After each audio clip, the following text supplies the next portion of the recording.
So this is definitely, I wouldn't say a fun show to work on, but it must be a very intense show to work on. Oh, it's so fun to work on. It's crazy in there. I love, the intense scenes are fun because the people are fun. And I think the more intense the scene is, the more chill and kind people have to be to make it work. And I think this show is like a real testament to that. Yeah.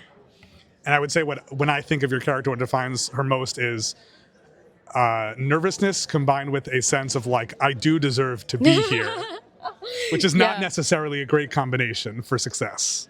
I think she's a really fascinating thing. I think she's so book smart and so socially isolated and inept. And, she graduated high school at 13, college at 14, med school, she's third year med school at 20. She's never had a real friend. She's the pressure of her parents. I think that it's nice to see particularly young people going, I see exactly why she is the way she is. And I think it's sort of like a classic thing of older people who haven't experienced the loneliness epidemic of the young generations, not really quite understanding the toll it takes to be so chronically online, so unable to access third spaces that are safe.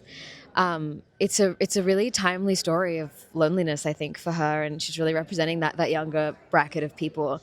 And so I'm really grateful that they feel it. Yeah. How much did you know and how much do you know about medicine? I knew nothing, and now I know some stuff.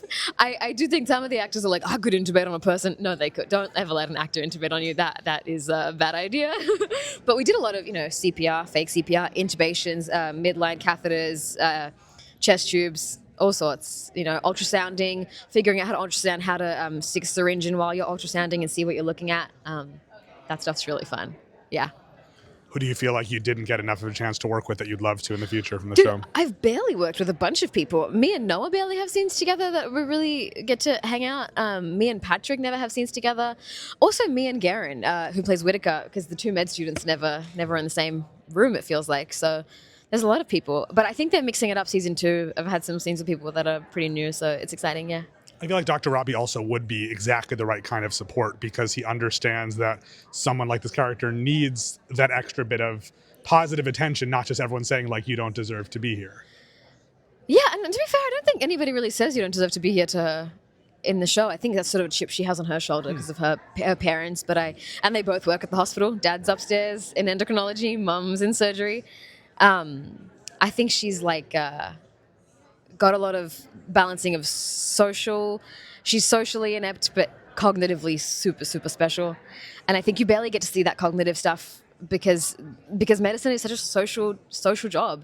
And you see a lot of doctors in med school, and I shadowed a lot of med schools in the hiatus and hospitals, and they're all really book smart, and they come to med school and have to learn how to deal with people. It's a very specific skill set, breadth and depth, and she's going to get there. Yeah. Well, since you asked about the buzzer when you sat down, I'm so curious. What's your knowledge level of other medical shows? Oh, fuck. Not good. Okay, Not good. Well, I say that's good for a question or two. On the show Scrubs. Oh yeah, I've seen Scrubs. What was the name of the main character's nemesis? So his name was Zach Braff, and his name and his character's name is Elliot. And so his name is JD. His name is Elliot JD. is his best friend. So this is where I'm going. But his nemesis was that cranky old white guy. He is a white guy. That's true. I wouldn't say he's that old. He's young. What's his job is also his name. He never knew his name. That's the running joke on the show. Is he a janitor? That's correct. There we go. Okay. Oh, thank you. That was the easy one, unfortunately. The hard one. What future Oscar winner got his start on the show Saint Elsewhere? Saint Elsewhere? Saint Elsewhere. Not a good clarification question, I would say, for this. Is a real show? Mm-hmm. And that launched the career of Viola Davis. So Denzel Washington is the answer. So I would say that's not so far off, given that they did co-star in Fences. But it is incorrect, unfortunately. But I had the vibe right. There we go. Well, here, I'll ask a question I'm sure you know the answer to.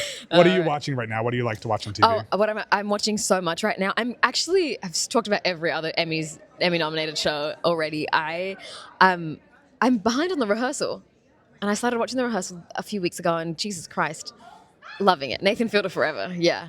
And a great socially inept reference for Javadi, I think. Yeah. Fantastic. Yeah. Well, thank you so much. Thank you so much. It was lovely chatting to you. You too.